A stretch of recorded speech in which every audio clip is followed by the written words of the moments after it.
When you are living through the events of your life on a day-to-day basis, it is sometimes hard to know if you are witnessing an historic turning point in the life of a nation, or just mistaking the noise of Washington politics as usual. But there can be no doubt that the undercurrents in the era of William Jefferson Clinton are unprecedented. While the U.S. press barked and howled with pitiful irrelevance about Clinton's $200 haircut, he quietly became the first president in the nation's history to fire every U.S. attorney in the country. When he fired William Sessions in July 1993, it was also the first time in American history that a president had summarily dismissed an FBI director. As Americans, we must then ask what the reasons were for these unprecedented moves by a new president. Was it by design? If so, why? There are dozens of other questions that beg an answer as well. Bill Clinton himself may have given us a clue to the answer when he stated, "I believe the measure of a person's values can best be measured by examining the life the person lives." That's what this documentary will attempt to do.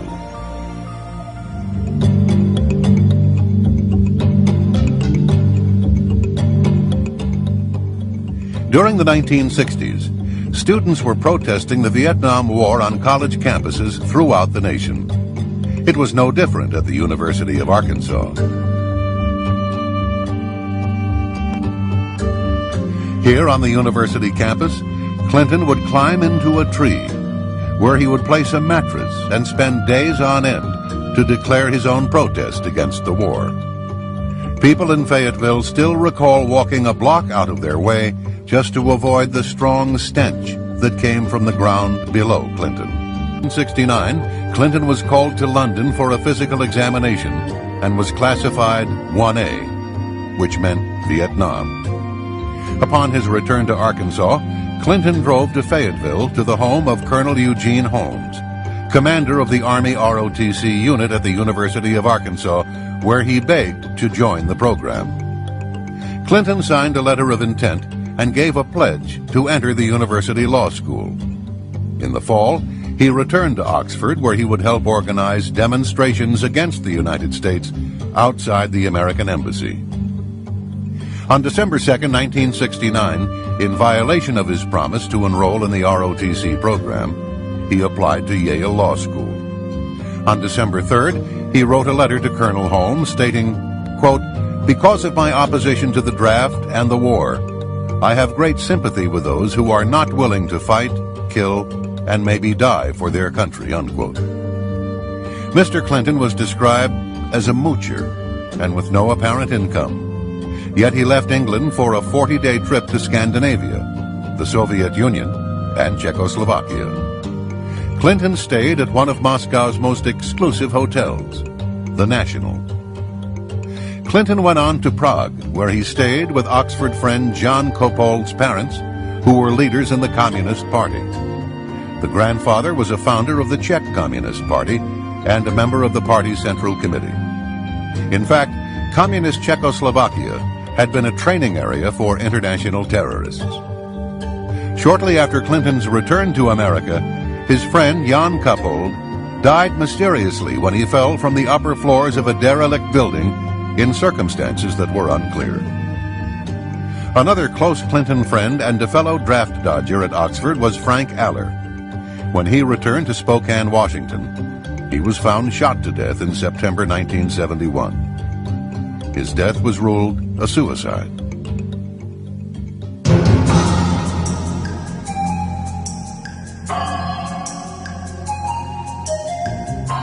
At Yale Law School in 1970, Hillary Rodham helped found the Yale Review of Law and Social Action. The second issue devoted 50 pages to the murder trial of Black Panther Lonnie McLucas. Some of the illustrations depict policemen as pigs. One drawing shows a decapitated and dismembered pig squealing in agony, and another one described them as, quote, "a low-natured beast that has no regard for law, justice, or the rights of people, a creature that bites the hand that feeds it, a foul, depraved traducer, usually found masquerading as the victim of an unprovoked attack, unquote. Other articles encouraged experimentation with drugs, sex, and individual lifestyles.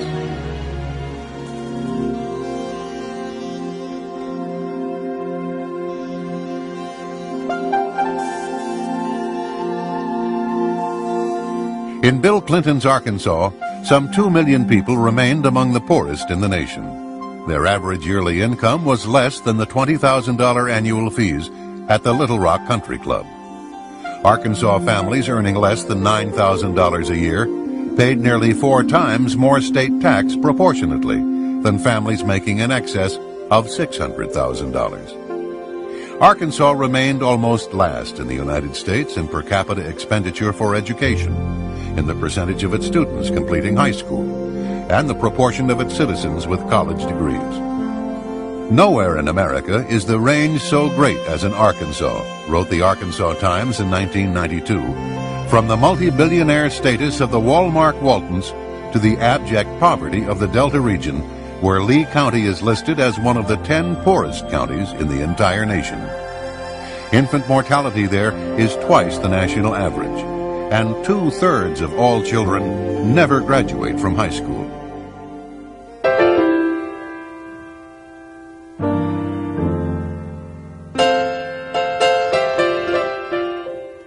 In the aftermath of his 1980 election defeat, Bill Clinton began appearing every Sunday at Emmanuel Baptist Church, which he had never attended so regularly before. He was now seen prominently in the choir, as carefully arranged television cameras carried the service to thousands of viewers throughout the state. A convicted drug dealer and informant named Charlene Wilson testified to a 1990 federal grand jury in Arkansas that she had attended parties in which she watched as Roger Clinton passed cocaine to his brother Bill. On one occasion, Clinton got so high on cocaine that he fell into a garbage can. She also testified that the people would share sex partners, and some of the women included teenage girls. In 1983-84, local narcotics officers videotaped Bill Clinton's brother Roger, saying, quote, "Got to get some for my brother. He's got a nose like a vacuum cleaner," unquote. Throughout the 1980s, the Clintons would enjoy relative impunity from the scrutiny of investigative journalism. The rare independent journalist was soon made an example. Publisher Gene Wergis tried to expose ballot box stuffing and other corruption through the 1960s and 1970s, and was lucky to survive nearly a dozen attempts on his life. He was indicted 7 times on trumped-up charges, ranging from slander to conspiracy, and was once sentenced to 3 years at hard labor, only to be saved when the main prosecution witness was proven to have lied. In 1978, in Clinton's first run for governor, a retired Air Force lieutenant colonel named Bill Guerin accused Clinton of being a draft dodger by reneging on his 1969 ROTC commitment. Clinton, thinking his letter to Colonel Holmes had long since been destroyed, insisted that the ROTC agreement was canceled shortly after it was made. He said he told Colonel Holmes that he would enter the ROTC program if the commander wanted him to, but he preferred to take his chances with the draft. However, the colonel would tell a different story. In September 1992, Colonel Eugene Holmes, himself a lifelong Democrat, made a final statement on the episode and presented Clinton's letter to the press.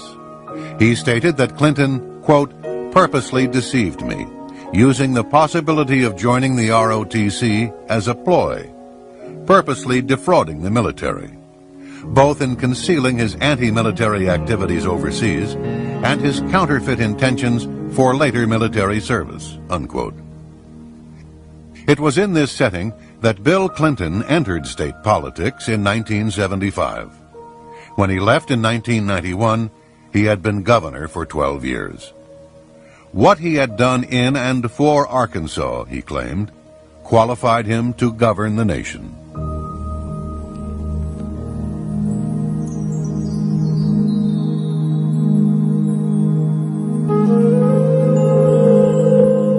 From Clinton's first years as Attorney General, Little Rock had been awash in gossip about his blatant womanizing. After he was elected president, Arkansas trooper, bodyguards, and others would testify to his extramarital relations with literally hundreds of women. State Trooper L.D. Brown stated that on state time and using state cars, he drove the governor to over 100 extramarital affairs and guarded him during those encounters. Brown was Clinton's favorite trooper, and he received dozens of books from the governor, many of which he still retains. In one law book, there's a sentence to the effect that adultery is not a crime and is underlined twice in red. Larry Patterson was an Arkansas state trooper for 31 years and a personal bodyguard for then Governor Clinton for 6 years. More than once, Patterson said, he stood guard and witnessed the department store clerk performing oral sex on Governor Clinton in a parked car, including the parking lot of Chelsea's elementary school and on the grounds of the governor's mansion. It was probably the most bizarre time I've spent in my tenure with the state police. I was required to go out into the audiences to get women's telephone numbers, their names for him, to block streets, to sit in women's driveways till the wee hours of 3 and 4, 5 o'clock in the morning at their apartment complexes. That's what I was required to do. That was just part of the job. I was told when I protested about that if I didn't like it, find another job. Did you feel soiled? Did you feel in any way disdain for this man that you were assigned to risk, quite frankly, your life for? But your job did not turn out to be saving his life or protecting him. You, quite frankly, turned out to be someone assigned to procure... It's a pimp. I didn't want to use that word, but how did that make you feel? Well, it was real easy to get caught up in all the hoopla at first. But after a while, after you saw the way he treated people, that's not the way that I was taught. It was not the standards that I was raised by. And it bothered me a lot. And to the point where I talked to my supervisors about it, I talked to the director of the state police about it. And I was told, yeah, that's part of your job. In fact, Bill Clinton told me one time, he said, Larry, you may be required to lie, to steal, to kill, to protect me, to cover me. Was his words. On yet another occasion, the governor arrived at the Little Rock airport. Clinton told his bodyguards that he was going to be driven back to the residence by the Arkansas lawyer who had met the plane, so that she could show him her new Jaguar. On the ride back, he drove, and she was nowhere to be seen in the car. He later told Trooper Patterson that he had researched the subject in the Bible, and oral sex isn't considered adultery. George Grieg of the London Sunday Times wrote, quote, "What has emerged is a man with what would appear to be an almost psychotic inability to control his zipper," unquote. The repeated testimony of state troopers would show that Clinton rated women as objects, ripe peaches as he called them, purely to be graded, chased, dominated, and conquered. The governor had been predatory even toward one of the troopers' wives and toward another's mother-in-law. Neither then nor later did many of those around Clinton reflect on the deeper meaning of the womanizing and what it said about other aspects of the man and leader.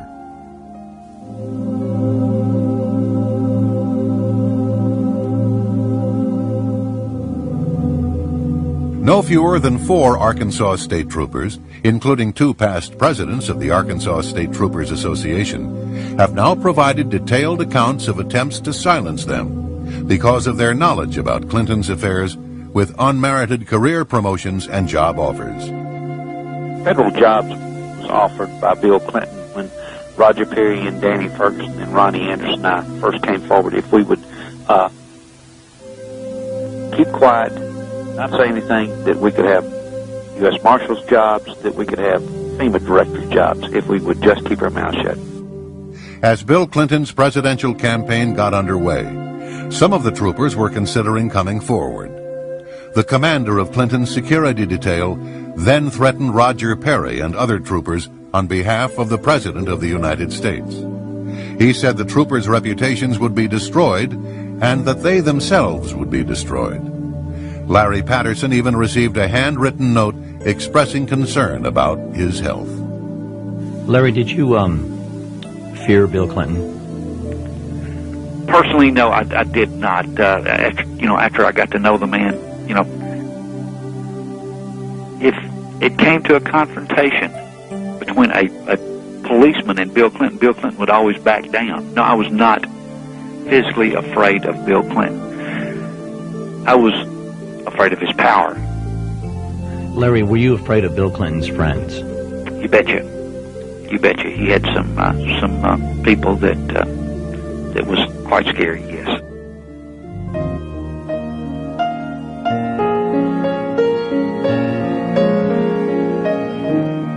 Away from the public spotlight, both Bill and to a greater extent Hillary were contemptuous of policemen, whom they commonly derided as ignorant SOBs, says Trooper Brown. In 1984, Brown accompanied Clinton to a funeral for a state trooper who had been killed by a survivalist in rural DeQueen. Brown and Clinton went into a banquet room where hundreds of mourning policemen from Arkansas, Texas, and Louisiana were eating. According to Brown, Clinton said, quote, "I don't want to go in and eat with those ignorant SOBs. Let's go to another room," unquote. Hillary was openly hostile, calling them pigs.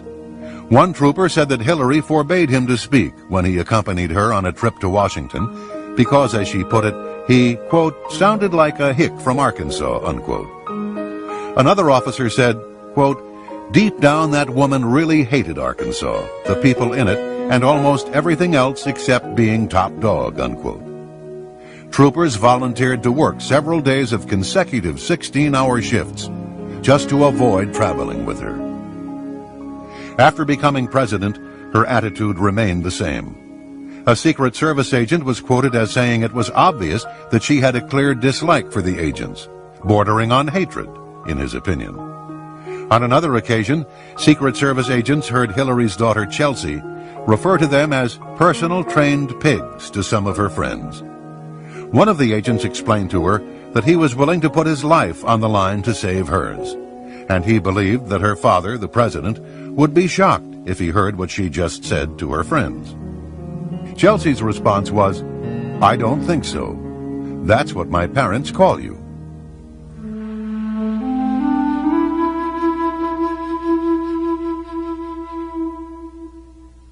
As soon as Clinton was elected governor, he and Hillary formed a partnership with Jim and Susan McDougal in the Whitewater land deal. The McDougals would manage the business and bear most of the risk and liability, while Bill and Hillary would still enjoy a full 50% ownership. In 1979, the Clintons donated a small parcel of land near a river that flowed through Whitewater Estates to the Arkansas Game and Fish Commission. The donation was contingent upon construction of a boat ramp. Once the ramp was completed, a paved access road, funded at taxpayers' expense, was built from Highway 101 to the ramp, adding substantially to the overall value and marketability of home sites. Bill Clinton had used the powers of his office to enhance the value of his real estate speculation. Many elderly buyers invested in Whitewater because, after all, it was owned by the governor and his wife. However, they made the mistake of not reading the fine print of the real estate contract. As many of them would find, if they defaulted on their monthly installments for more than 30 days, they would lose all of their equity in the land, regardless of how much they had put down or paid in. The results could be devastating. Clyde Soaps put $3,000 down and faithfully made 35 monthly payments of $244.69. When he fell desperately ill, he could no longer make his payments. Although he had paid $12,000 of the $14,000 price of the lot, he quickly lost the land and all his previous investment. This was a typical case. More than half of those who bought Whitewater lots would lose their land and all their equity payments. Records showed at least 16 different buyers paying in more than $50,000 and never receiving property deeds. Meanwhile, Whitewater carried on a flourishing traffic in repossessions and resales, selling some lots over and over when elderly buyers faltered on their payments. A local businessman said, quote, "They screwed people left and right, taking advantage of a bunch of poor old folks on a land deal. The future president and first lady. That ought to be the real Whitewater scandal," unquote.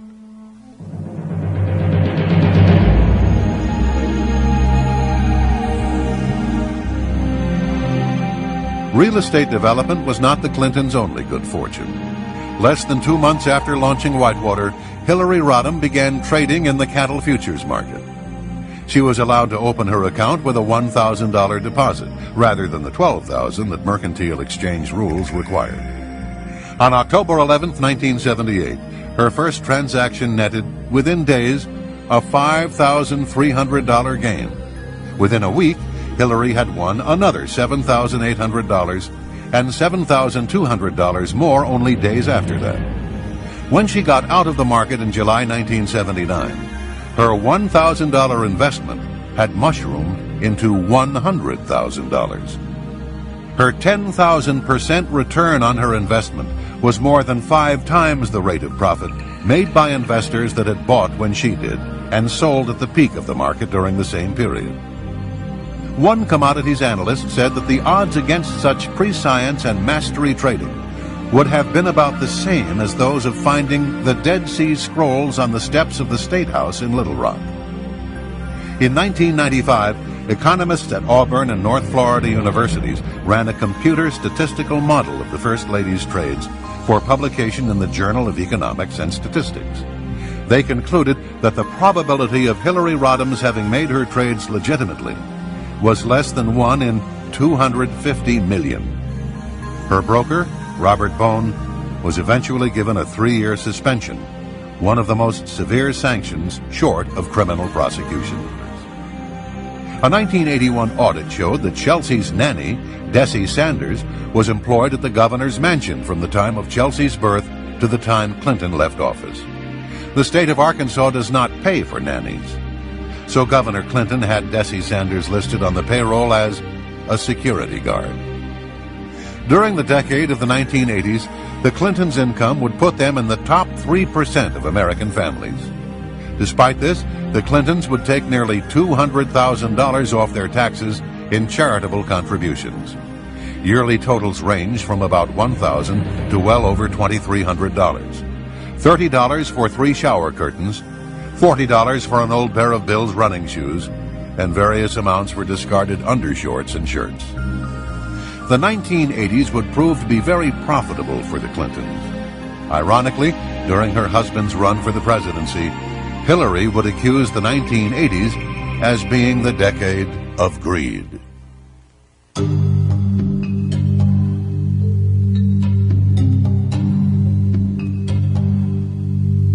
The Arkansas Development Finance Authority, or ADFA, was set up by Governor Clinton to ease financing for low-income housing and small businesses. The agency's expensive legal work went to favored law firms, its lucrative underwriting to select Wall Street houses and local bond brokers, almost all of them backing Bill Clinton. There was virtually no legislative oversight or public accountability. Governor Clinton himself appointed the ADFA board and personally approved every bond issue and major transaction from 1985 through 1992. In 1985 alone, ADFA issued bonds for more than $700 million. His 1990 campaign received over $400,000 in contributions from those benefiting directly from the publicly guaranteed bonds.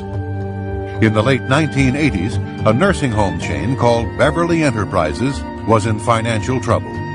A Texas banker and Hillary's employer, the Rose Law Firm, formed a nonprofit corporation to buy the nursing homes. They would make millions in profits while being financed by tax-exempt state bonds. In September 1989, they were about to carry off a deal in Arkansas for the purchase of 32 nursing homes with $83 million in state bonds.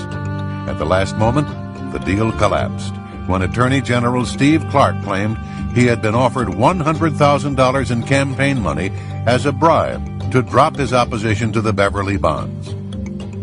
The partner who devised the nursing home scheme, William Kennedy III, would later be named a counsel to the president, one of the most powerful positions in the Clinton White House.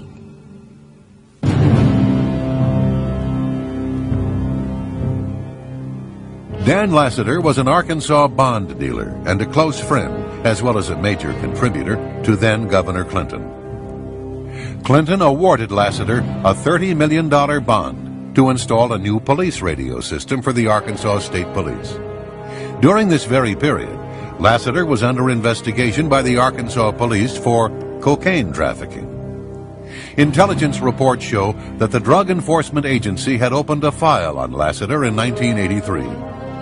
The Attorney General's office in Santa Fe, New Mexico, investigated Lasater for narcotics trafficking, with possible ties to organized crime. A federal grand jury indicted Dan Lasater and accused him of conspiring with Bill Clinton's brother Roger Clinton and others to knowingly and willfully possess with the intent to distribute cocaine. In the end, Lasater was offered a plea agreement and was charged with conspiracy to distribute cocaine. He was paroled after 1 year, most of it spent in a halfway house. He was granted a full pardon by then Governor Clinton. Patty Ann Smith was 16 years old when she fell under the influence of Dan Lasater. She was still a child, but not for long. In the offices of the U.S. Attorney in Little Rock, she stated, quote, "I was a virgin until 2 months after I met Dan Lasater. I finally gave in and slept with him. I was introduced to cocaine use by Dan Lasater when I was 16 years old and a student at North Little Rock High School. Dan Lasater planned on using me as a prostitute to entertain his friends," unquote. At the time, Lasater was 40, more than twice her age. She was told by one of Lasater's cohorts that, quote, "If I ever betray his trust and hurt Lasater in any way, I would not see daylight to tell about it anymore," unquote. She said she met Bill Clinton several times, but he was never acting like a governor when I saw him. She claims to have witnessed Governor Clinton taking cocaine on several occasions. In an interview with U.S. attorneys, a 33-year-old Little Rock woman stated that she had been started on cocaine by an associate of Lasater's.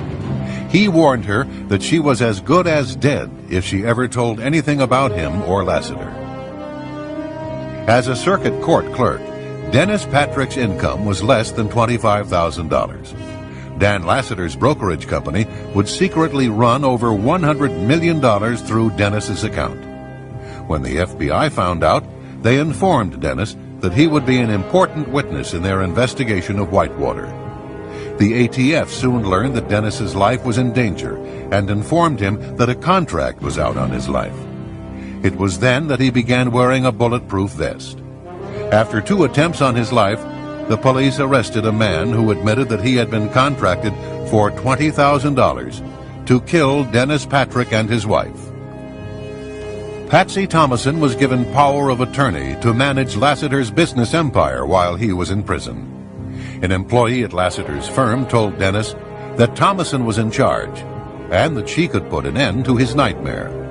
But the nightmare continued, and Dennis was stripped of his life, his name, his integrity, everything he had.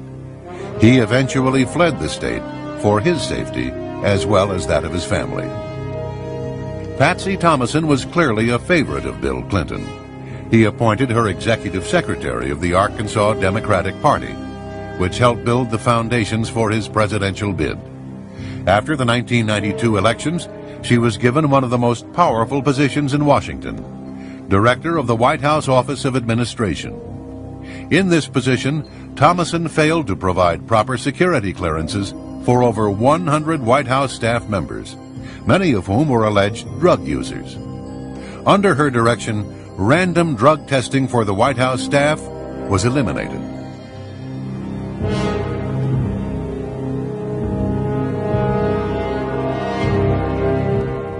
Poultry tycoon Don Tyson heavily financed Bill Clinton's election campaigns throughout his career. In return, he received millions of dollars in state tax breaks as well as favorable treatment in the form of relaxed environmental regulations. Under Clinton, the chicken industry effectively made its own rules in Arkansas. Hillary's amazing $100,000 profit from an initial $1,000 investment was made possible through the influence of Tyson Foods counselor James Blair. After this incident, the relationship between the Clintons and Tyson Foods president Don Tyson came under examination. The resulting revelations were shocking indeed, as evidenced by the following documents from the U.S. Drug Enforcement Agency, which linked Don Tyson to drug trafficking. One file cited an informant who said Tyson was involved in drug traffic and stolen property. Another stated that Tyson's company aircraft was being utilized to smuggle drugs from Florida to Springdale, Arkansas. A memorandum on July 19, 1988, is centered on Don Tyson's illegal use and distribution of cocaine. It calls for a combined investigation team of FBI, DEA, IRS, and the state police. There were documents that referred to alleged hitmen employed by Tyson to kill drug dealers who owed him money. In one of them, an informer stated that Daddy Don, Donald Tyson, can put out the word to take care of you. She gave as an example a female who was found in a culvert near Highway 71 outside of Fayetteville, Arkansas. One woman stated that she was afraid that she might get killed, as she understood that Don Tyson was a drug dealer who brought drugs in from California by truck and airplanes. And a confidential informant claimed to have information on an alleged hitman for Don Tyson. None of the allegations against Don Tyson have led to criminal charges. Police officers who tried to mount a case against Tyson were destroyed by their superiors in the state police.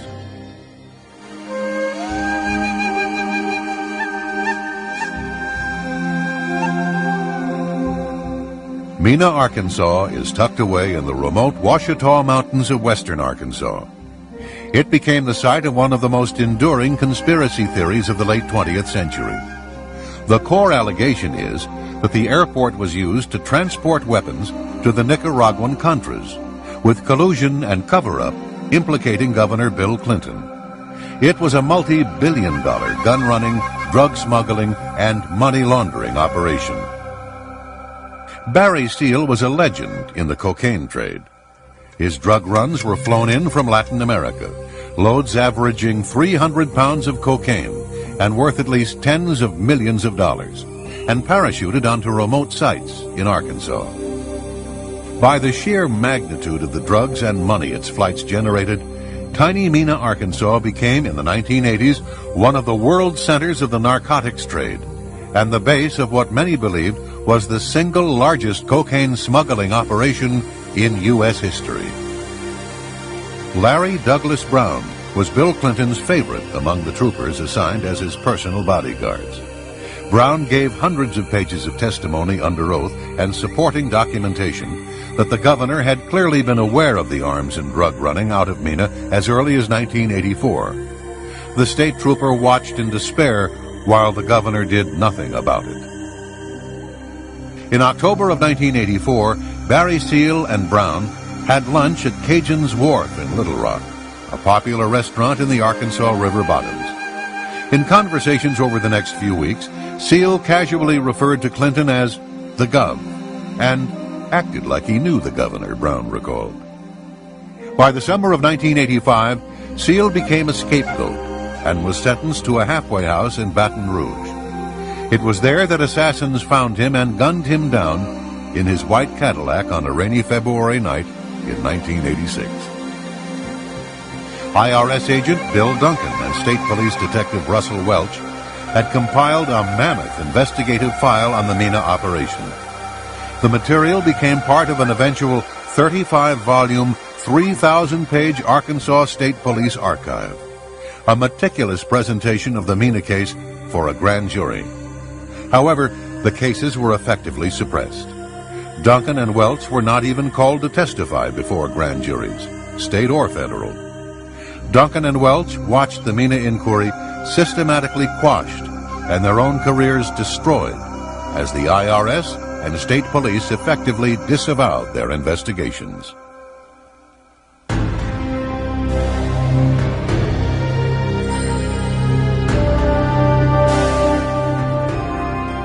On the night of August 23, 1987, just outside the little town of Alexander, Arkansas, Kevin Ives, 17, and Don Henry, 16, witnessed a cocaine drop, which was part of the drug smuggling operation in Mena, Arkansas. The boys were captured and their hands were tied behind their backs. They were kicked and beaten and finally executed. One of the boys was stabbed to death. The bodies were wrapped in a tarpaulin and placed across the railway tracks to be mangled by the next train. The Arkansas medical examiner, Fahmy Malek, ruled the deaths an accident. He said the boys had smoked marijuana joints and had fallen into a trance on the railway tracks side by side. As the facts would later show, the crime lab never tested the concentration of marijuana in their blood. They were told to back Malek's ruling. Bill Clinton was the only person to whom the crime lab answered. Kevin Ives' mother, Linda, created such a stir that a grand jury was called to investigate the case. The bodies were exhumed, and a second autopsy was conducted by the Atlanta medical examiner, Dr. Joseph Burton. He showed an enhanced photograph of the wound to 6 other forensic investigators. They all concurred that it was a stab wound. He also found that Kevin Ives had been smashed in the head with a rifle butt. The report of the grand jury concluded that the deaths of Don Henry and Kevin Ives were definitely the result of foul play. It urged that law enforcement agencies, the prosecuting attorney's office, to continue the investigation into the deaths of Don Henry and Kevin Ives and into the drug problem in Saline County. Because of Linda Ives' investigation into the death of her son, she was placed on Bill Clinton's enemy list by White House counsel Mark Fabian. Already, people associated with the case were beginning to die in what amounted to a reign of terror among young people in Alexander, Arkansas. April 1988, Keith Coney told his mother he knew too much about the Ives Henry murders and feared for his life. After being slashed in the neck, he was fleeing for his life on his motorcycle when he slammed into the back of a truck and was killed. Booney Bearden, a friend of the boys, disappeared. His body was never found. November 1988, Keith McCaskill claimed to have knowledge of the Ives Henry murders, but was killed before he could testify. McCaskill, knowing that his life was in danger, had said goodbye to his friends and family. He died from 113 stab wounds. January 1989, Gregory Collins claimed to have knowledge of the Ives Henry murders, but was killed before he could testify. Collins was found dead from a shotgun blast to the face. April 1989, Jeff Rhodes claimed to have knowledge of the Ives Henry murders, but was killed before he could testify. His body was found in the city dump, dead of a gunshot wound to the head. July 1989, Richard Winters claimed to have knowledge of the Ives Henry murders, but was killed before he could testify. Winters was silenced by a blast from a sawed-off shotgun. June 1990, Jordan Kettleson claimed to have information on the Ives Henry murders, but was killed before he could testify. He died from a shotgun blast to the head. To date, no arrests have been made in regard to these murders. Arkansas's medical examiner ruled the death of 2 teenage boys an accident, while several forensic investigators and a grand jury concluded they were murdered. But this was not the first nor the last time that Fahmy Malek's rulings would cause controversy. In 1985, a North Arkansas man was fatally shot, and Fahmy Malek ruled it a suicide. There were 4 gunshot wounds to the chest. In a 1986 case, Malek's ruling was accidental drowning. It was later discovered that the victim had been shot in the head. In 1992, a man's body was found with 5 bullet wounds, but Malek nevertheless ruled it a suicide. In his most incredible ruling, Malek concluded that a James Milam had died of an ulcer. However, the man's skull was later recovered. He had been decapitated with a sharp knife. That Malek survived in Arkansas is a testament to Clinton's power. Just before Clinton announced his intentions to run for president, Malek was moved to another state job.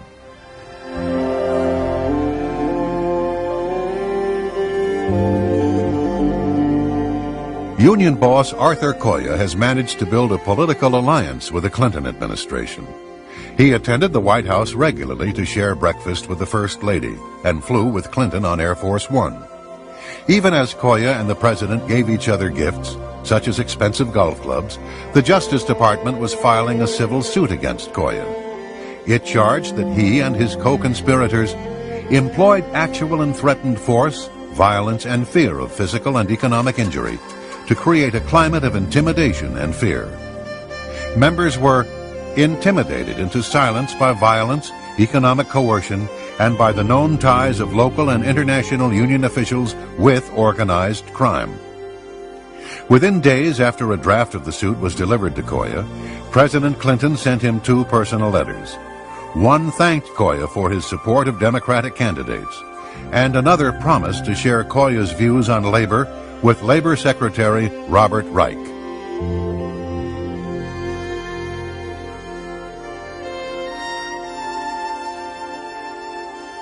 Mr. Free, over 65 people have invoked the Fifth Amendment or fled the country in the course of the committee's investigation. Have you ever experienced so many unavailable witnesses in any matter in which you've prosecuted or in which you've been involved? Actually, I have. You have? Give me a rundown on that real quickly. I spent about 16 years doing organized crime cases in New York City, and many people were frequently unavailable. So was that the only time you experienced something like that? Went on for quite a while.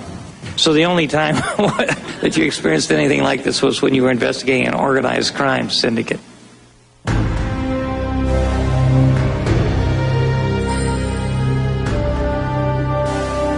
On Monday, July 19, 1993, President Clinton called FBI Director William Sessions to tell him that he was dismissed. It would be the first time in our nation's history that a president had fired an FBI director. He called a second time a few minutes later. The president seemed to be in a hurry. Time was of the essence. Sessions was to leave the Hoover building effective immediately. The next day, Vince Foster's body was found in Fort Marcy Park, dead from a gunshot wound to the head. Under the assassination statute, the FBI would have been compelled by law to take over the case if there was any question that it might have been a homicide. But with the firing of its director, the FBI was in turmoil, and the Park Police became the lead agency in charge. The Park Service had neither the depth nor the experience to investigate a case of this magnitude, which led many to ponder the question, was it the intention of the White House to limit the scope of the investigation? Vince Foster had been a close friend of Bill Clinton's in their boyhood town of Hope, Arkansas. As Deputy White House Counsel for the Clinton administration, Foster became the highest-ranking U.S. government official to die under mysterious circumstances since President John F. Kennedy. He, more than anyone else, knew the financial secrets of both the campaign of 1992 and the Clinton presidency, just as he knew the secrets of the Rose Law Firm and of Hillary Rodham Clinton's business and financial dealings over the previous decade, dealings that would become the subject of numerous investigations.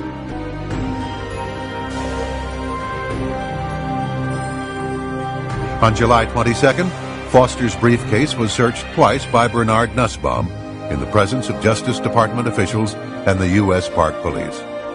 4 days later, a suicide note mysteriously appeared in the briefcase. It was torn into 28 pieces with one piece missing.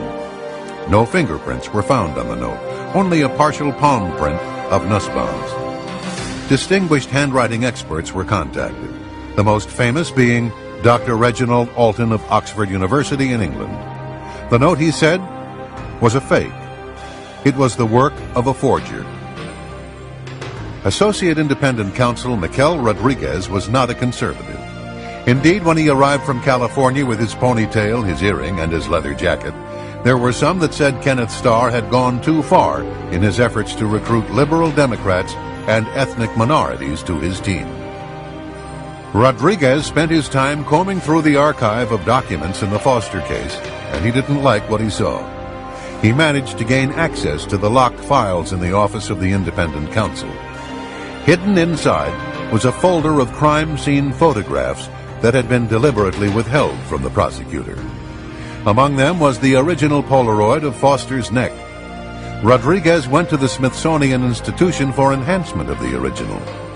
The blow-up photo revealed a dime-sized wound on the right side of Foster's neck, suggesting a gunshot fired at point-blank range into the flesh. The medical examiner at the scene was Dr. Hout. After examining Foster's body, he made reference to a wound on Foster's neck on page 2 of his report. This finding was in agreement with 2 of the rescue workers who testified before the Whitewater grand jury that they too saw a gunshot wound on Foster's neck.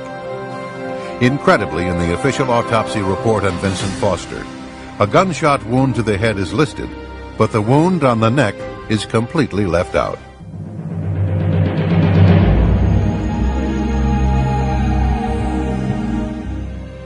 The official autopsy conducted by Dr. Beyer states that there was a large 1 by 1 1/4 inch exit wound found on Foster's head. Both Fisk and Starr in their final reports similarly maintain that there was an exit wound on Foster's head. However, this is in direct conflict with those who examined the body at the scene.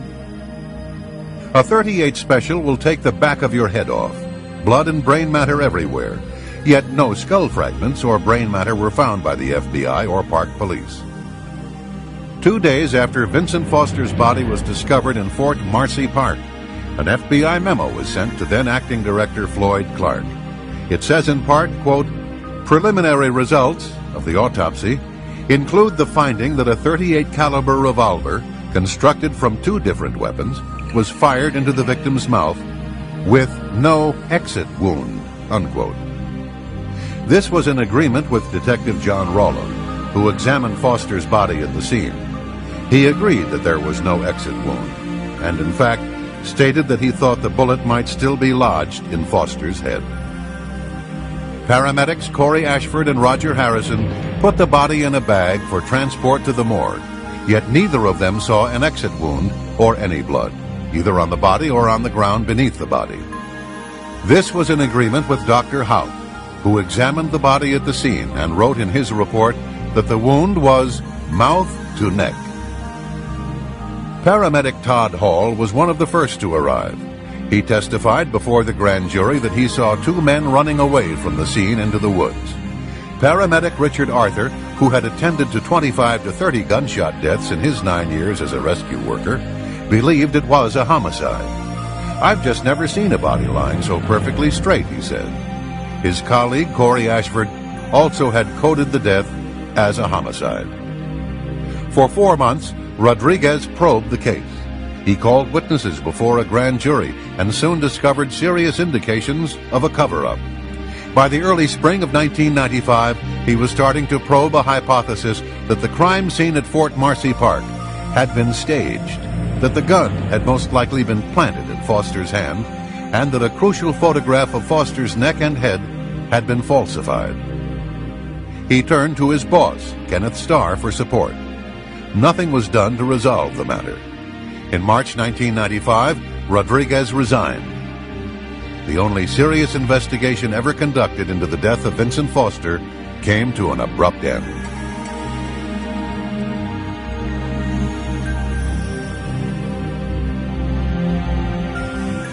The confidential witness had stopped at Fort Marcy Park and had ventured about 700 feet into the wooded groves where he spotted a body lying in the dense foliage. He looked as if he'd been dead for a long time. "I mean hours," he said. The bed of dried leaves below the body had been very heavily trampled, and his hands were neatly next to his body with the palms up. He said under oath to a congressional delegation that he saw no weapon, no gun. There was nothing in Foster's hands.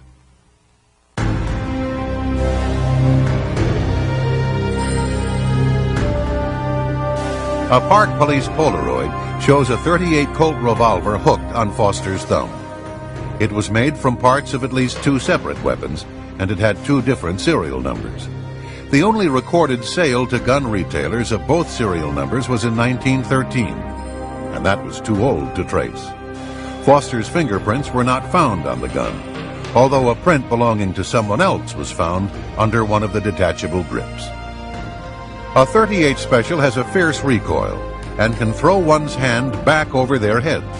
However, the large sight on the gun did not damage Foster's teeth or gum tissue, and the gun was neatly at his side. Residents of homes as close as 300 yards away were never interviewed by the park police as to whether they had heard a gunshot. The bullet was never found. No matching ammunition was found in Foster's house.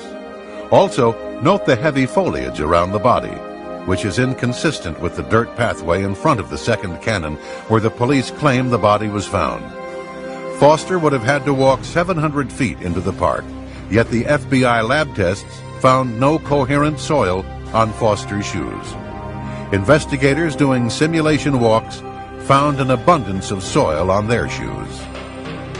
Two homicide detectives who performed their own 2-month investigation into the Foster case concluded that the crime scene had likely been staged, with the gun placed in Foster's hand to make it look like a suicide. This report, funded by the Western Journalism Center in California, was prepared by Vincent Scalise and Fred Santucci, both veteran homicide experts from the New York City Police Department.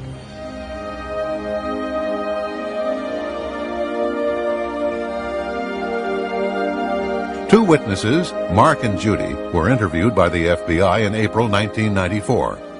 They drove a white Nissan into the parking lot at Fort Marcy Park. Judy said she saw a man sitting in Vince Foster's Honda. Mark said that a man with long blonde hair had been standing by the open hood of Foster's car. Blonde hairs were later found on Foster's undershirt, his trousers, belt, socks, and shoes. But the FBI never tried to identify these hairs. Kenneth Starr concluded his report in July 1997 without calling these two witnesses before the grand jury. Another witness, Patrick Knowlton, stopped by Fort Marcy Park to relieve himself. He saw a car and Foster's suit jacket folded over the driver's seat. But it was not Foster's car. He also saw a threatening Hispanic man on watch in the parking lot of Fort Marcy Park. After telling the FBI what he saw, Mr. Knowlton was asked not to mention what he saw to the press. Mr. Knowlton agreed. 17 months later, he discovered through an investigative reporter his statements to the FBI had been changed. Knowlton's description of the unoccupied car in the lot was twisted, so it could have been Vince Foster's, even though his real statement rules out any possibility of the car being Foster's. The time he was at the park is expanded. It fails to say that Knowlton could pick the suspicious character out of a lineup. Through his attorney, Patrick Knowlton submitted a 20-page evidential insert to the 3-judge panel that appointed Kenneth Starr. As he put it, to make sure that the report was full and complete. Attached was Exhibit 1, which is a map of the cars in the Fort Marcy lot. Knowlton was parked next to an older model Honda that was not Vince Foster's car. According to the official record, the best estimates put the time of Mr. Foster's death at between 2 and 4 p.m. However, Mr. Foster's body was discovered at 5:45 p.m., or approximately 70 minutes after Patrick had left the park. Mr. Foster, therefore, could not have driven to the park in his Honda. Exhibit 2 is a map depicting the harassment Patrick suffered. The day he was subpoenaed to testify before the grand jury, he was harassed by at least 25 men who would walk toward him or came at him from behind with threatening glares in their eyes. This technique is known to federal intelligence and investigative agencies, and its objects are twofold. 1, to intimidate and warn witnesses in connection with his grand jury testimony, and 2, to destabilize him and discredit his testimony before the grand jury. In this exhibit, Mrs. Foster could identify only a silver gun. So FBI agents apparently showed Lisa Foster a silver gun, told her it was found in Mr. Foster's hand, and falsely reported that she identified the black gun found in Mr. Foster's hand as belonging to Mr. Foster. And yet another exhibit shows that the FBI concealed the gunshot wound in Mr. Foster's neck by concealing the contents of the medical examiner's report, which states that there was a gunshot wound in Mr. Foster's neck, falsely reporting that the 35mm photographs were underexposed, concealing that Polaroid photographs vanished, and concealing that autopsy x-rays had in fact been taken. that in the U.S. Park Police report, Dr. Beyer discussed the existence of X-rays. That the technician who installed the X-ray machine said that it was in good working condition. But the Fisk report stated that the X-ray machine was inoperable at the time of Foster's autopsy, and as a result, no X-rays were taken.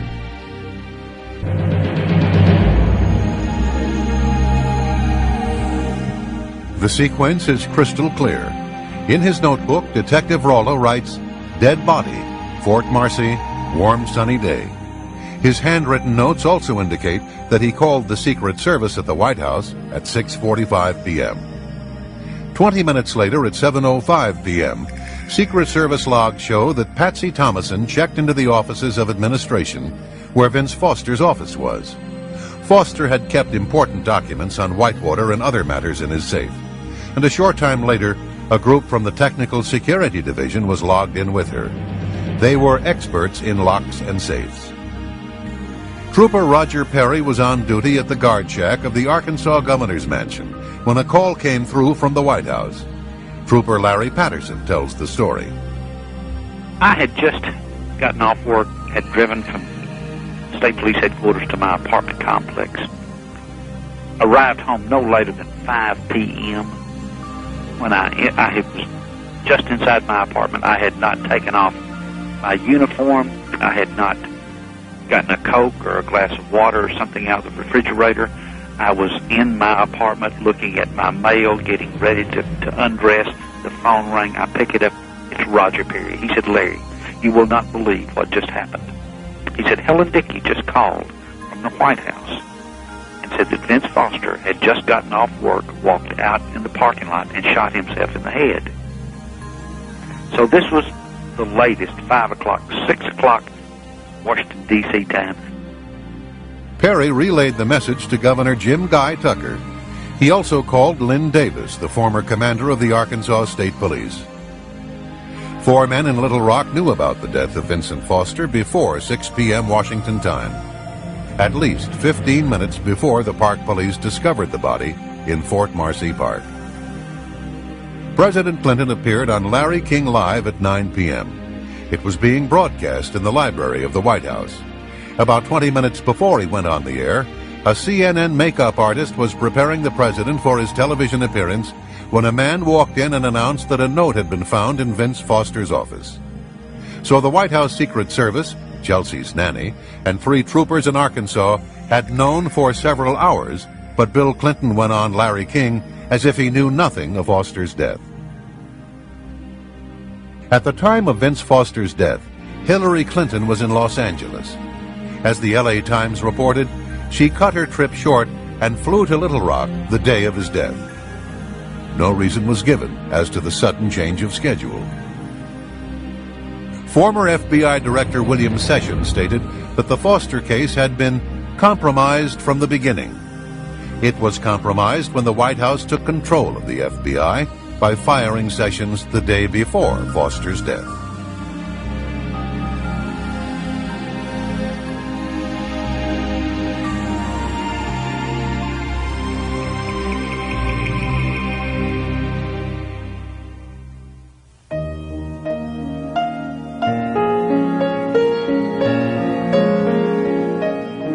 Gerald Parks was a Little Rock private investigator who became deeply enmeshed in the Clinton political machine. He later became head of security for the Clinton-Gore National Campaign headquarters in Little Rock. Later, during the early stages of the presidential campaign, Parks claimed to have made at least 2 trips to the airport near Mena, Arkansas. He said that Vince Foster had paid him $1,000 cash for each trip. He would pick up a trunk load of money from the Mena airport and deliver the money to Vince in the Kmart parking lot. Jerry's wife, Jane, was the manager of an apartment complex where Bill Clinton's brother Roger was living. Many times the governor would appear and indulge in marijuana and cocaine with his brother. Girls as young as 17 or 18 years of age were sometimes there to party with the Clinton brothers. When Jane told her husband about the goings-on in Roger Clinton's apartment, he began to write down names, dates, and license plates. He snapped photos from another balcony. Over a period of time, Parks had collected a thick dossier on the comings and goings of Bill Clinton. Jane Parks revealed that her husband had carried out sensitive assignments for the Clinton Circle for almost a decade, and the person who gave him his instructions was Vince Foster. Foster had called the Parks home more than 100 times, identifying himself with the code name the Congressman. By the late 1980s, Vince trusted Parks enough to ask him to perform discreet surveillance on the governor. He needed it for Hillary, because she wanted to gauge exactly how vulnerable her husband would be to charges of philandering if he decided to launch a bid for the presidency. Jane claims that about a week before his death, Vince Foster telephoned her husband. Hillary was worried that there might be something in the files that could cause damage to Bill or herself. Jerry told Vince Foster that there was indeed plenty to hurt both of them. But you can't give her those files. That was the agreement. A few days later, Foster again called the Parks residence. He was calling from a payphone.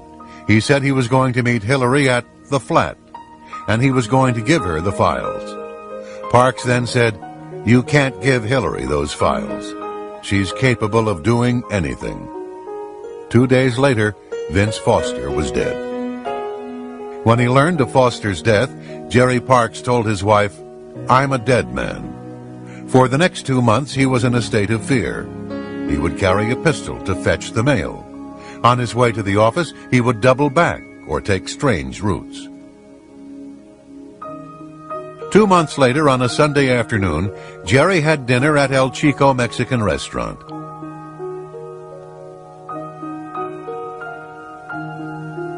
On the way back, a car pulled up beside him and shot and killed him with a 9mm handgun at point-blank range.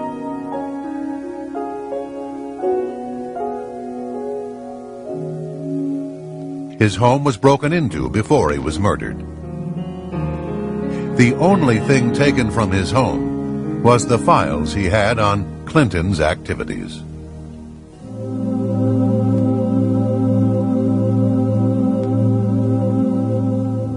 Trooper Ferguson's ex-wife, Kathy, was to be one of the key witnesses for the prosecution in the Paula Jones case, and had been openly vocal about her belief in Paula's testimony.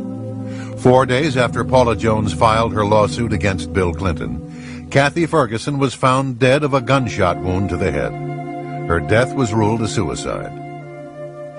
The following is an affidavit of Sherry Butler, who was one of Kathy's best friends. Quote, "Kathy Ferguson had been a friend of mine from 1991 to 1994, and on occasion had mentioned that while attending functions at the governor's mansion, then Governor Bill Clinton had cornered her in the kitchen of the mansion and pinned her to the counter. Shortly before her death, Kathy stated that what Paula Corbin Jones was saying about Clinton was the truth, and, quote, I wouldn't put anything past Bill Clinton, unquote. Kathy Ferguson had been a nurse, and a number of medical personnel attended her open casket funeral. Her autopsy report had placed the fatal bullet's entrance wound at the right temple, with the exit wound at the left temple, making it a possible suicide. However, at the funeral home, 3 nurses, an RN and 2 LPNs, decided to make a careful examination of the wound. Yet none of them saw any wound at the left temple. What they did see looked to be a large, blown-out exit wound in the right temple. This puzzled them, because they knew Ferguson was right-handed. This prompted them to look for an entrance wound on the left side. One of the nurses rolled the corpse's head to the side. All 3 nurses were then able to see a cotton-stuffed wound behind the left ear. Several other hospital colleagues subsequently visited the funeral home and made the same observation. The following is an affidavit of Samuel Houston, M.D. I have been contacted by 6 nurses, who each described the head wounds of Kathy Ferguson at the open casket funeral, and described a small, clean, quarter-size hole with cotton balls stuffed within it behind her left ear, and a large blown-out wound to the right temple, pulling the right eye over. None of the above nurses saw any wounds on the area of her left temple on careful examination of her head. So, according to the testimony of a doctor and 6 nurses, the bullet may have entered from behind the left ear and exited at the right temple, making Kathy Ferguson's death a possible homicide. Dr. Houston recalled his last conversation with Ferguson on the day before her death. She told him that she wished she did not know as much as she knew concerning the Arkansas State Troopers and their activities and those of Danny Ferguson. Bill Shelton was an Arkansas police officer and boyfriend of Kathy Ferguson. He had been publicly critical of the ruling that stated Kathy's death was a suicide. A month later, Shelton was also shot behind the ear, and his death was also ruled a suicide.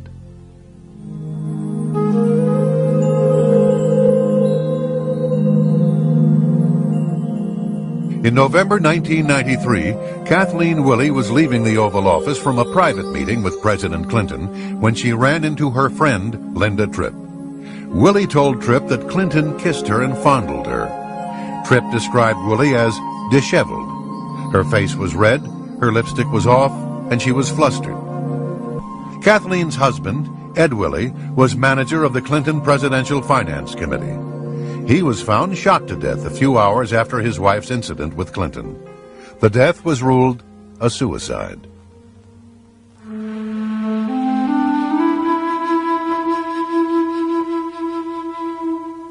Newsweek magazine had dropped hints that a former White House staffer was about to go public with her story of sexual harassment at the White House. A few days later, on July 6, 1997, Mary Catron Mahoney and two other employees at Starbucks coffee shop died of gunshot wounds. The restaurant's doors were locked when the victims were found, and nothing appeared to have been stolen, although nearly $4,000 was in the store at the time. Mary Mahoney was shot as many as 5 times. The Washington Post characterized the crime as an execution-style murder. She had been heavily involved in presidential politics, working on Bill Clinton's campaign in 1992, and served as a White House intern during the first Clinton administration.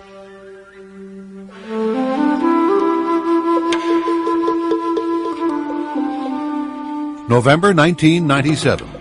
A transmission shop owner opened the trunk of a tornado-ravaged car and found a trunkload of documents. Among them, a 1982 cashier's check for $27,000 payable to Bill Clinton.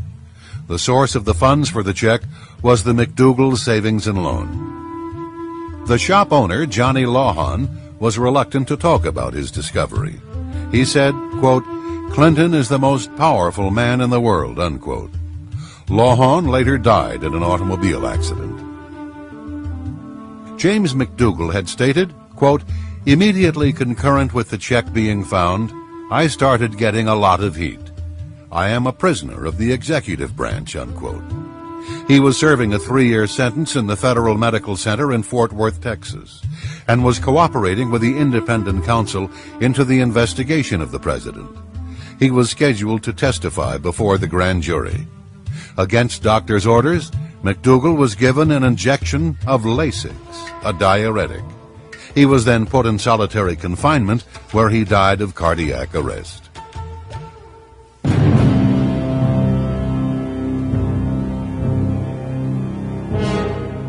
Ron Brown was the target of a major probe headed by independent counsel Daniel Pearson. There were allegations that Brown had received a bribe from a Vietnamese businessman. He was also being investigated for numerous scandals by the FBI, the FDIC, a Congressional Oversight Committee, the Energy Department, the Senate Judiciary Committee, and even his own Commerce Department Inspector General. Brown's business partner, Nolanda Hill, would later testify in March 1998 that White House officials wanted him to cover up a scheme involving the sale of U.S. trade mission slots to executives in exchange for contributions for the upcoming Clinton-Gore presidential campaign and the Democratic Party. She said, "Ron expressed to me his displeasure that the purpose of the commerce trade missions had been and were being perverted at the direction of the White House." On April 3, 1996, an Air Force Boeing 737 carrying Commerce Secretary Ron Brown and 34 others on a trade mission to the Balkans crashed into a hillside near Croatia's Dubrovnik Airport. Air Force procedure called for a 2-step investigation. However, for the first time in memory, the Air Force canceled the first step, which called for a safety investigation of a crash on friendly soil. An autopsy on Brown's body would typically have been part of this investigation. They instead went directly to the second and final step, consisting mostly of legal proceedings that would mirror the sentiments of the Pentagon and White House officials, who implied the crash was nothing more than an accident. The Croatian wire service reported that the flight data recorder and cockpit voice recorder had been recovered. Later, the Pentagon disputed this, saying that no voice recorder was on board. But Hillary Clinton flew on the very same aircraft 2 weeks prior, making it unlikely that a voice recorder would not have been on board. The Air Force concluded that Brown's plane was 10 degrees or almost 2 miles off course. Maintenance Chief Nico Jersic was in charge of the ground beacons and was scheduled to be grilled by the U.S. Air Force Accident Investigation Team. However, he was found shot to death 3 days following the crash. His death was ruled a suicide. Over 3 hours after the crash, the first search party arrived on the scene and miraculously found a survivor. Air Force Tech Sergeant Shelley Kelly was found alive and would have helped officials with their investigation into the crash. But she died of a broken neck on the way to a nearby hospital. Lieutenant Steve Cogswell, a forensic pathologist who investigated the crash, contends there is evidence that Ron Brown might have been murdered. He said, quote, "Essentially, Brown had a 45/100-inch inwardly beveling circular hole in the top of his head, which is essentially the description of a .45 caliber gunshot wound. This man needs an autopsy. This whole thing stinks," unquote. Several personnel were present while Colonel Gormley was conducting his external examination. The photographer present was Chief Petty Officer Kathleen Janowski, a 22-year veteran. I opened up my big mouth in the morgue and said, "Wow, look at the hole in Ron Brown's head. It looks like a bullet hole." I said that, and my life has never been the same since. All of the X-ray films of Brown's head have disappeared. There were allegedly many photos taken of Brown that were stored in a safe, but these photos, along with the negatives, have also disappeared. All that remains of the head X-rays are photographic slide images taken by Janowski. Dr. Cyril Wecht has nearly 40 years of experience, has conducted some 13,000 autopsies, and is considered one of the nation's most prominent forensic pathologists. He is also prominent in Democratic Party politics. He says there was more than enough evidence to suggest a possible homicide in the death of Ron Brown, and an autopsy should have been conducted on his body. As he stated, quote, "It's not even arguable in the field of medical legal investigations whether an autopsy should have been conducted on Ron Brown," unquote. And Lieutenant Colonel Cogswell stated, quote, "You can't ignore who this person is. To stack up the coincidences, one of 35 people has got a hole in their head. The hole is dead center in the top of their head, and it just happens to be the most important person on the plane from a political point of view. That's a whole lot of reason to investigate it," unquote.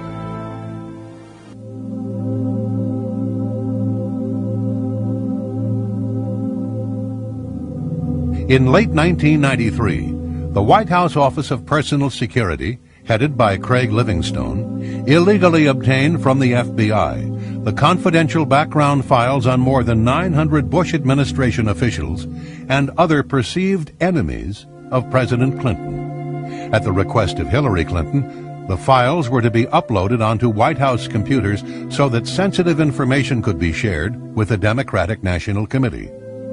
These files contain all allegations, rumors, or statements made about the individual during FBI background checks, whether or not confirmed, true, or even credible. Livingstone had a history of prior drug use, which should have disqualified him from serving in the White House. However, senior White House counsel William Kennedy III said that Livingstone was hired on orders from the First Lady. Other evidence indicates that this illegal activity was likely approved by President Clinton. Congressman Bob Barr comments on this frightening scenario. Chuck Colson, who is now a born-again Christian, and a prominent speaker on prison reform and religion in America, went to federal prison, went to jail because he misused a single government law enforcement file. Yet we now know that the Clinton administration misused perhaps upwards of 1,000 or more FBI files, which include and contain very sensitive information on average American citizens. I think clearly what the Clinton administration is trying to do is an orchestrated, systematic effort to thwart justice, to thwart the rule of law, to thwart legitimate investigations by the Congress, whether it's impeachment proceedings or regular oversight. They're clearly designed, as they are, with going after Kenneth Starr, the independent counsel, and other independent counsels, trying to derail investigations. They're trying to derail prosecutions. It is very well orchestrated, and I'm sorry to say, in some degree, it is succeeding. But these are not isolated incidents that we're seeing with the compilation of enemies lists, enemies files, FBI files. It is systematic. It is abusive. I believe it is illegal. And it is very frightening because this is precisely the sort of stuff, except on a much larger scale, that forced President Nixon from office a generation ago.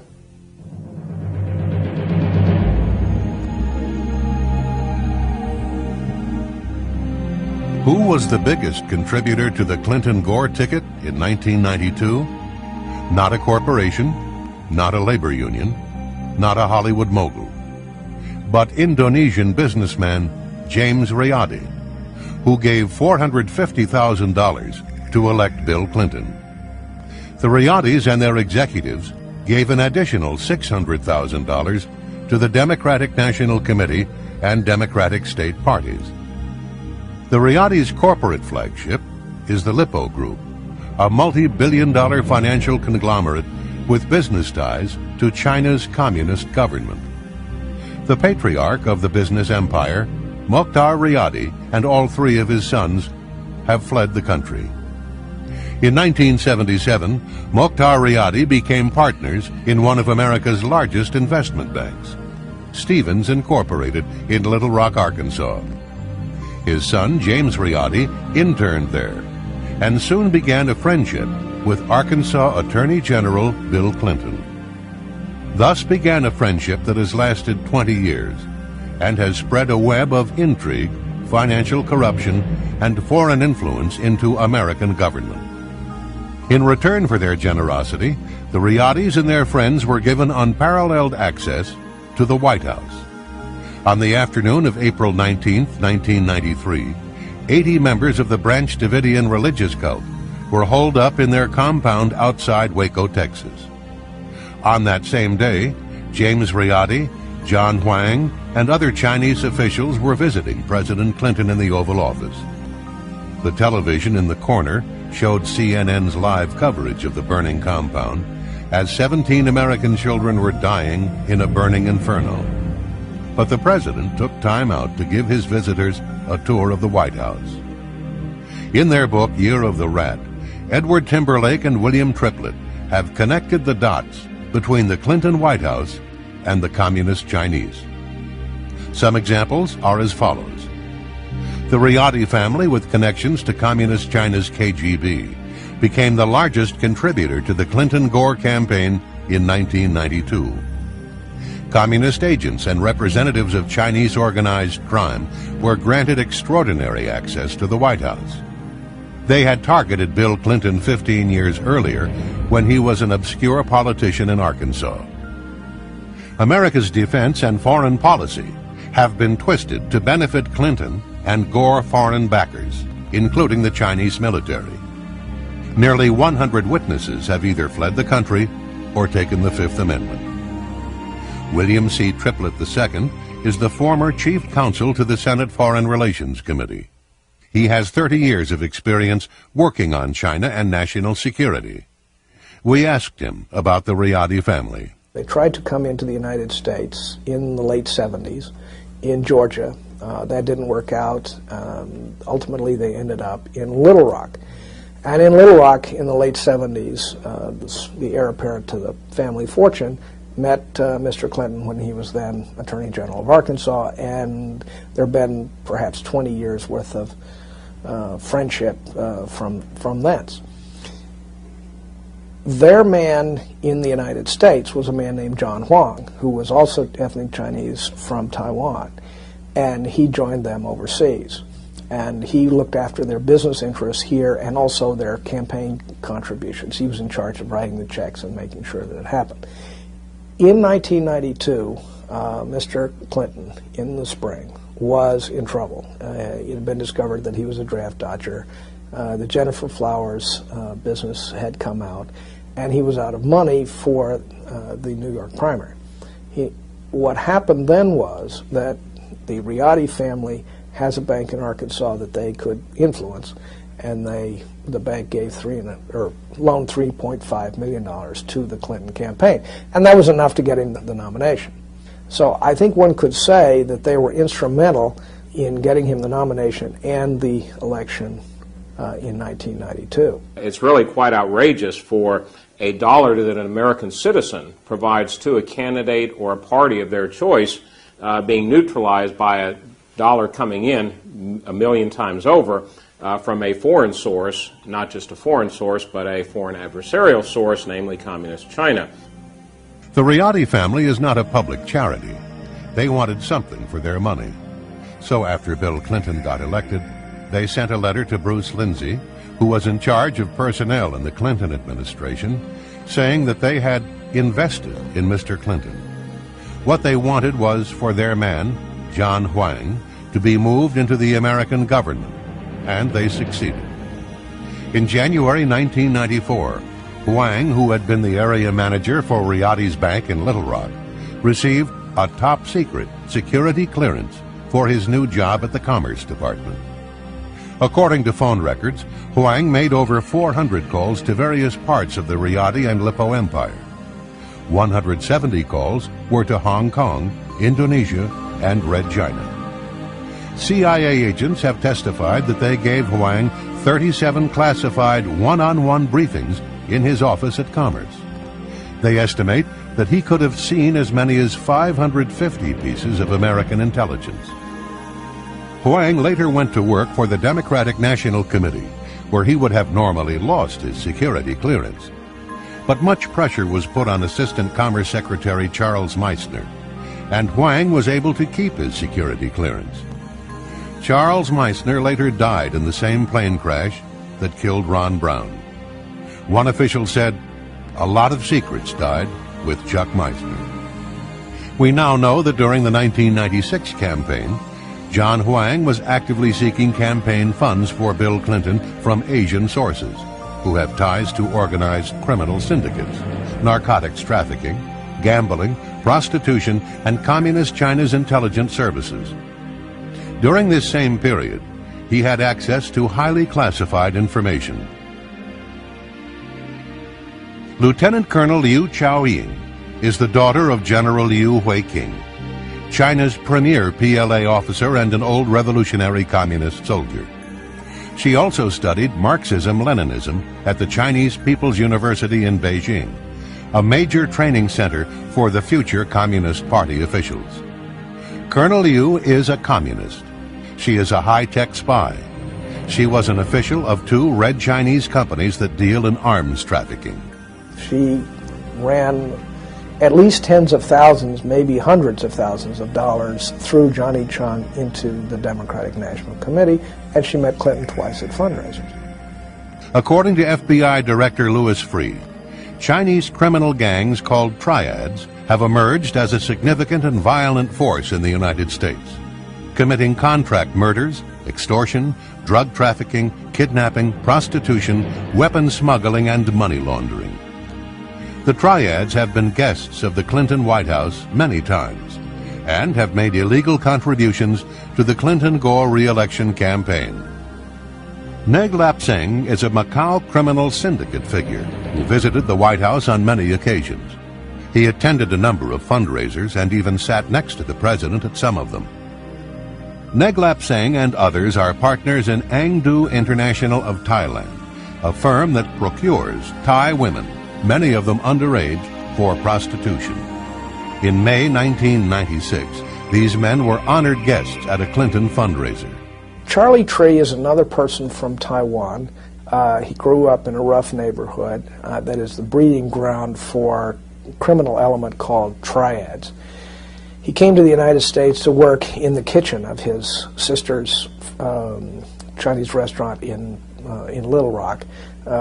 Became friends with Mr. Clinton when he was an Arkansas official, and so forth and so on. And when he became the president, he used that to exploit his business interests. He became a friend of a man from Macau, and we think they both became connected through Chinese gangster connections. And the man from Macau became in essence, his sponsor and sugar daddy, if you will.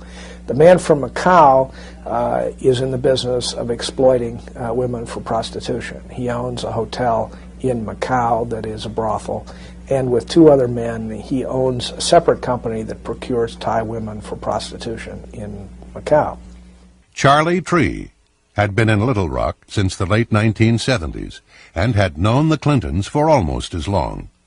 Thus he was the perfect triad messenger and agent in place for the People's Republic of China, ready to be reactivated without suspicion. As the Canadian study of triad behavior points out, once a triad, always a triad.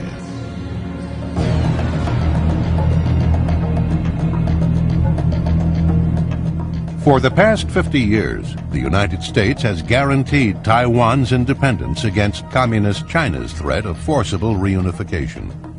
In March 1996, Taiwan, or the Republic of China, was preparing for a national ritual that the People's Republic of China despises. The ritual is called elections. When Taiwan's elections proceeded on schedule, the People's Liberation Army launched several of its intermediate-range ballistic missiles by firing them into the Pacific just off the north and south ends of the island. Clinton then sent battle groups from the 7th Fleet, including its two largest aircraft carriers, the Independence and the Nimitz, into the Taiwan Straits. This time, Clinton did the right thing. After this incident, two things happened. First, a top Chinese official in Beijing intimated to the U.S. Embassy that an attack against Los Angeles would be in the prospects if the United States interfered in Communist China's campaign of intimidation against Taiwan. But the Red Chinese government also tried a second channel. They sent Charlie Tree carrying a letter and a bag of money. On the morning of March 21, 1996, Tree dropped off several $100,000 to the President and the First Lady's favorite charity, the Presidential Legal Defense Trust.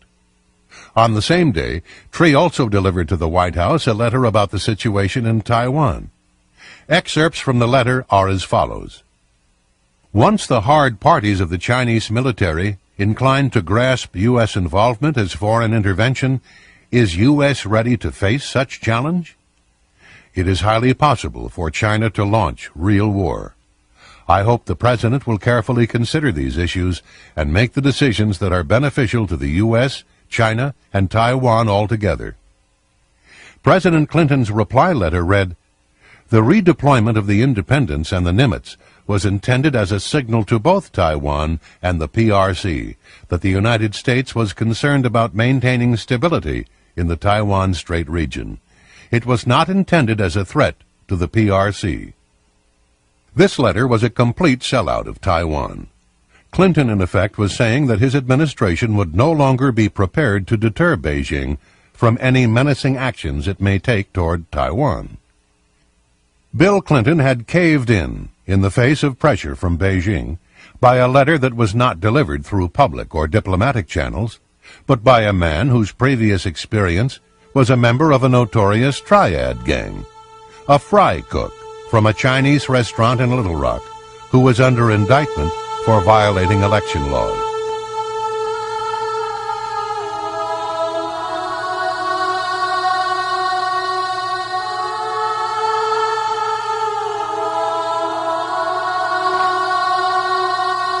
The president made a mistake to just overlook what the Chinese government did at Tiananmen Square and give them most favored nation status. On June 4th, 1989, Chinese tanks and armored personnel carriers rolled into Tiananmen Square to confront pro-democracy students from 4 of Beijing's most prestigious universities. The students were unarmed and practitioners of nonviolence. When it was over, some 4,000 to 6,000 people lay dead in the streets of Beijing. We know who did it. We know the names of the Chinese units. We know their commanding officers. We know everyone. And the reason we know is because NATO's military attaches had spread all over the city that night, and they were reporting from all points of the city. And we know who the commanders of the Chinese units were and what they did that night. And they killed the Chinese young people, and they knew what they were doing, and they did it anyway. Congress reacted immediately, forcing President Bush to cut off all military exchanges with the PLA. This policy stood for the next 4 years. As soon as President Clinton was elected, that policy was reversed. And so, as near as we can tell, every Chinese general who was personally involved in killing Chinese young people has been to the United States and received the royal treatment. Now, typically, how this works is as follows. The Chinese general comes here in secret, goes to the Pentagon, gets a 19-gun honor guard salute. He will go to the White House, meet with the president in the Oval Office for discussions. Then he will be taken to American military bases to learn things about the military that we think they should not, and then he goes home. And we're talking somewhere between a dozen and 24 generals. The Clinton administration has shown senior PLA officers our most modern military facilities, shown PLA a Marine amphibious landing exercise, shown them around our latest guided missile cruiser, given the PLA Chief of Staff a tour of our military command center in the Pacific, escorted the PLA Chief of Staff around an American nuclear attack submarine. General Xu was in tactical control the night of the massacre, and he is the one who gave the order to the troops, mount up and move out. He is the man who, in fact, was the closest we could point to ordering the massacre of the young people. On the day of the Tiananmen massacre, General Xu shoulders more responsibility for the deaths of his countrymen than any other Chinese officer. Under his orders, children as young as 3 years of age died from PLA gunfire. Upon his arrival at the Pentagon, General Xu received a 19-gun salute. Defense Secretary Perry told General Xu that his visit had great symbolic significance. Perry pledged to brief the PLA on U.S. strategy and plans for the years ahead. The American taxpayers paid $13,200 for General Xu and his party to have a 4-day visit to Hawaii.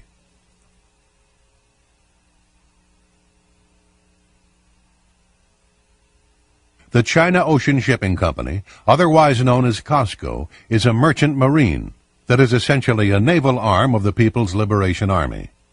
It is also a major arms supplier to dictators and to terrorists. In 1996, a COSCO ship called the Empress Phoenix sailed into the port of Oakland, California, carrying 2,000 automatic weapons that were destined for Los Angeles street gangs. The chairman of one of the 2 Chinese arms companies implicated in this scheme later had coffee at the White House.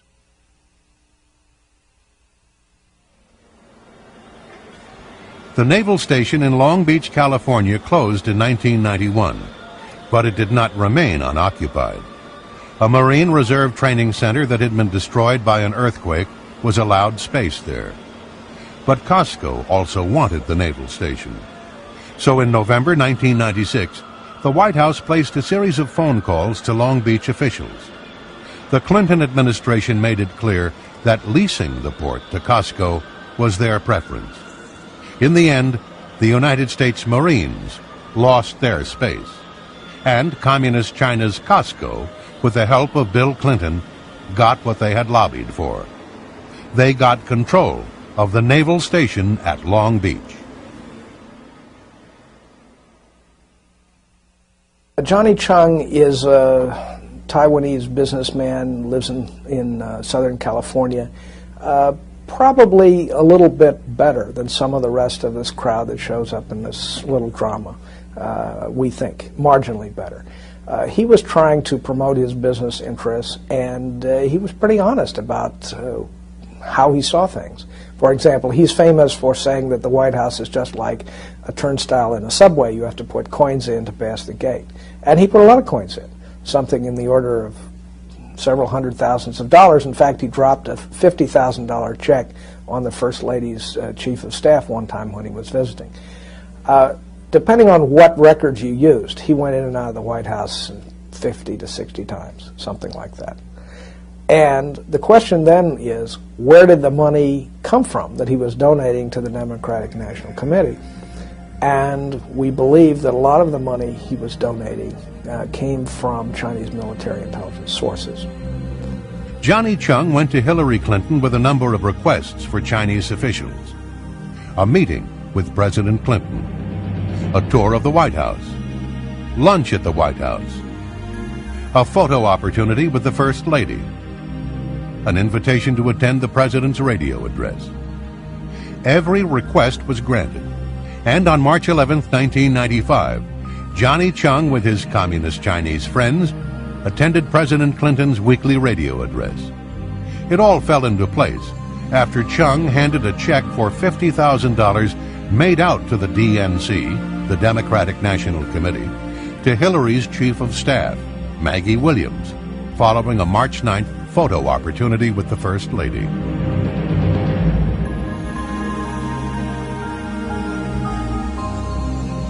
Two photographs in particular speak volumes about the deals this White House has cut. The first shows President Clinton and the First Lady with Macau criminal syndicate figure Neglep Seng. The second photo was taken at the Sai Lai Buddhist Temple and shows Vice President Gore with Ted Sioing. It's important to recall that both men are in the business of exploiting Asian women for prostitution. Many of these women are underage and are sold into slavery by their poverty-stricken families. Often they are encouraged to develop narcotic habits in order to keep them dependent. Who would have guessed that Bill Clinton and Al Gore would literally sit down to dinner with these men in exchange for millions of dollars in illegal donations, much of the money coming from their prostitution rings? The evidence clearly establishes that important technology, missile technology, computer technology, and probably in the near future, nuclear technology, has been and will be made available to the government of Communist China. This will have, I believe, and already has begun to have very serious, devastating consequences for us and perhaps some of our allies. For example, the Communist Chinese Long March rocket, which never marched very long because it kept blowing up. Their decoupling systems were inadequate. Their guidance systems were inadequate. So they did not pose as serious a threat as they otherwise would to the United States of America.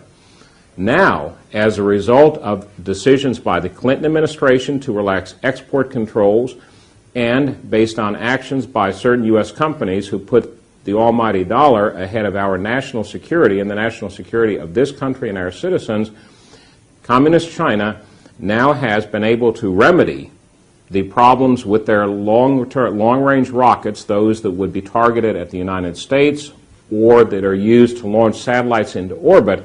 They now have been able to solve the decoupling problems and the guidance problems, so they pose, one, a direct danger to this country because we have enhanced the capability of the Communist Chinese government to launch successfully missiles at the United States and to place into orbit spy satellites. Moreover, that technology is now, we already know, finding its way to third countries that are adversarial to us as well, such as Iran. Thirdly, from a commercial standpoint, by virtue of our enhancing the ability of the Communist Chinese to develop more successful and reliable launch vehicles, we're undercutting our own aerospace industry. So we're hurting ourselves not only from a national security standpoint, but from a commercial standpoint as well. This poses a direct threat to the national security of the United States of America and our allies.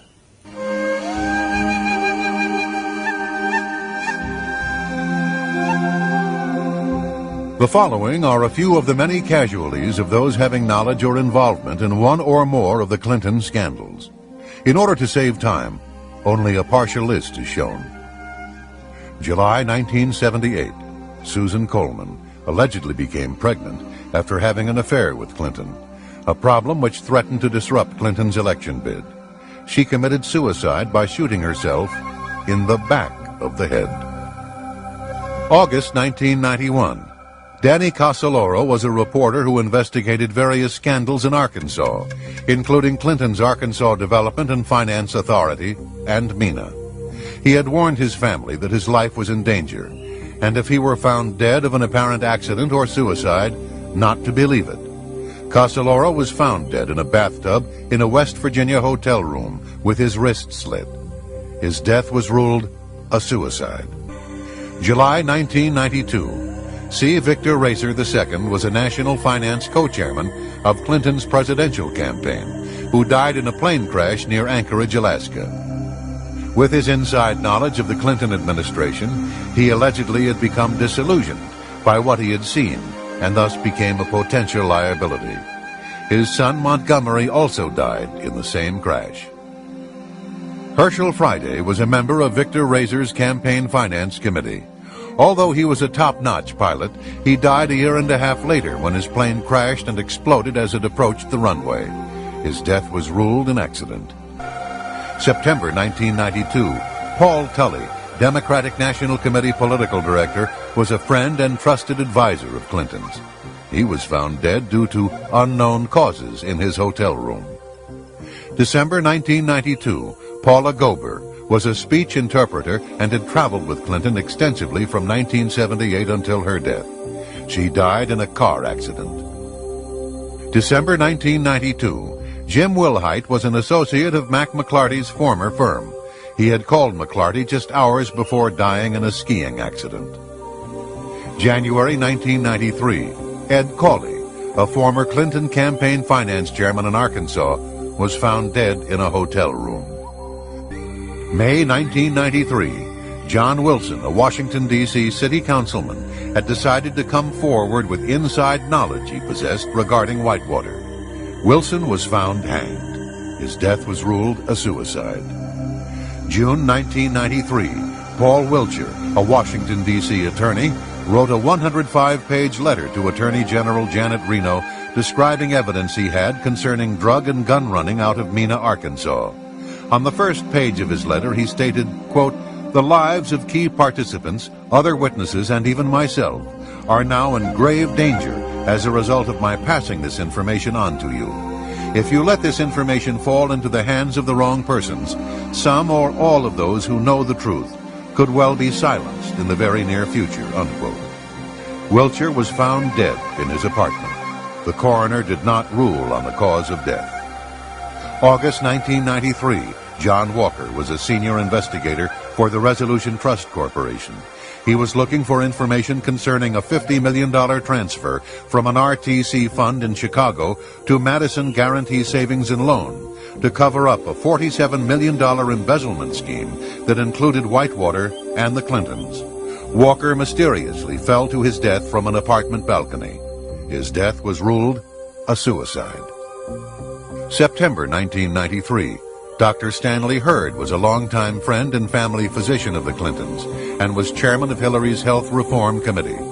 He was killed in a plane crash only a few days after Stephen Dixon, the attorney for the Health Reform Committee, had been killed in the crash of his own light plane.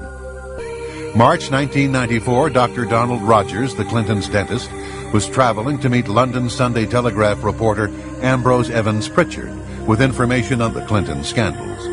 Rogers and his pilot were killed when their twin-engine Cessna crashed in clear weather near Lawton, Oklahoma. Their deaths were ruled an accident.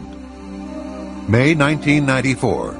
Gandhi Baugh, Dan Lassiter's attorney, committed suicide by jumping out of the window of a tall building. His partner committed suicide 1 month later. June 1994, Stanley Huggins was a partner in a Memphis law firm who investigated the dealings of Madison Guaranty Savings and Loan. He produced a 300-page report that has never been made public. Huggins was found dead, reportedly of viral pneumonia. July 1994. Calvin Walraven was a 24-year-old police informant. He testified for the prosecution against Kevin Elders, son of Surgeon General Jocelyn Elders, which resulted in the conviction of Mr. Elders for drug trafficking. A few days later, after the trial, Mr. Walraven was found with a gunshot wound to the head. His death was ruled a suicide. October 1994. Florence Martin was an accountant who allegedly had documents as well as the PIN number to an account that had been set up in the name of Barry Seal for $1.46 million at the Fuji Bank in the Cayman Islands. Martin was found dead of 3 gunshot wounds to the head. November 1996. Barbara Wise was a Commerce Department staffer. She was found dead in her locked office at the Department of Commerce, partially nude and covered with bruises.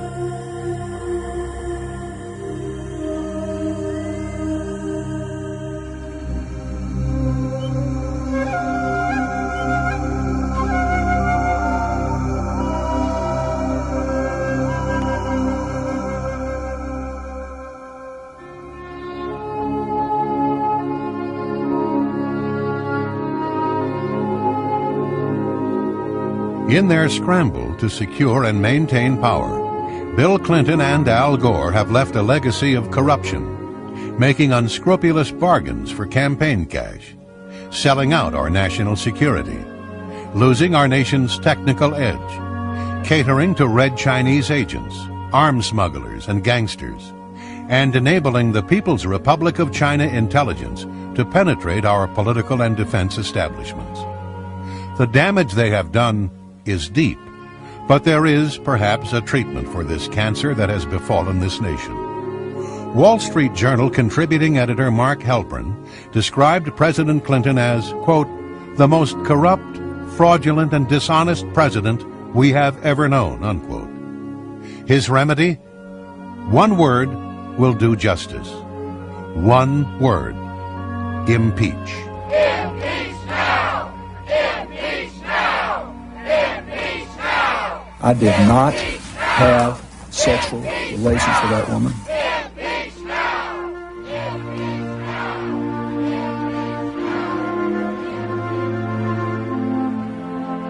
The United States Constitution, Article 2, Section 4, lists the following as impeachable offenses: treason, bribery, and other high crimes and misdemeanors.